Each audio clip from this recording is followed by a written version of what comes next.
So here we have the Hyundai i10 on a 17 plate. I'm going to start off by showing you around the outside of the car, and then we'll hop in and run through some controls on the inside. But from the outside you can see it's a 5-door car with alloy wheels and tinted windows around the rear. Let's start off inside the boot and then work our way around the rest of the car from there. So as we approach the boot, you'll see that we've got plenty of boot space given the size of the car, along with that 60-40 split folding rear seat should you wish to increase that space even further. Okay, so we're just going to work our way back round to the front of the car and then we'll hop in and run through some controls on the inside. But now that we've done a full circle of it, you can see it's in excellent condition the whole way round. Just briefly before we climb in, I think it's well worth seeing the interior from this exterior point of view. There's plenty to run through on the dashboard, so let's hop in and we'll do that right now. Okay, so now that we're inside the car, we're going to start with the dials. On the left-hand side, we have the rev counter, we have the speedometer in the middle, and on the right, the fuel gauge and coolant temperature gauges. Also in the middle there, you can see the total miles of this car, which are 31,095. You can change information that's displayed above that using a button on the steering wheel for various different bits of trip computer information, all of which can be reset should you be going on a longer journey. If we're back out to the steering wheel, the button I was using just then was there.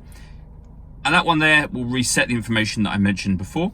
We've got cruise control above that. On the left-hand side, we have stereo controls and the ability to answer and end phone calls. That is, of course, once you've paired up your phone, and that is done over on the stereo just here.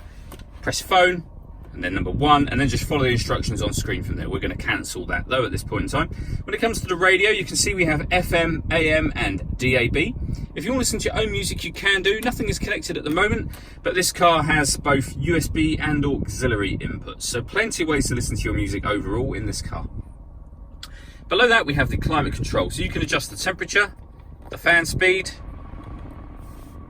you can recirculate the air that's in the car or not.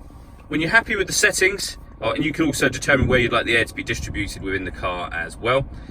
This button turns the air conditioning off and back on again. You can see there's a little blue light there to indicate that you turn that system on. Under that, you can close this over, but we've got a 12-volt charging socket, auxiliary and USB input, as well as some storage just here, and then a 5-speed manual gearbox. All that leaves me to say is thank you for taking the time to watch this video. If you'd like to come and see the car in person and have a test drive, please feel free to call any of our MJA sites. We'd love to hear from you soon.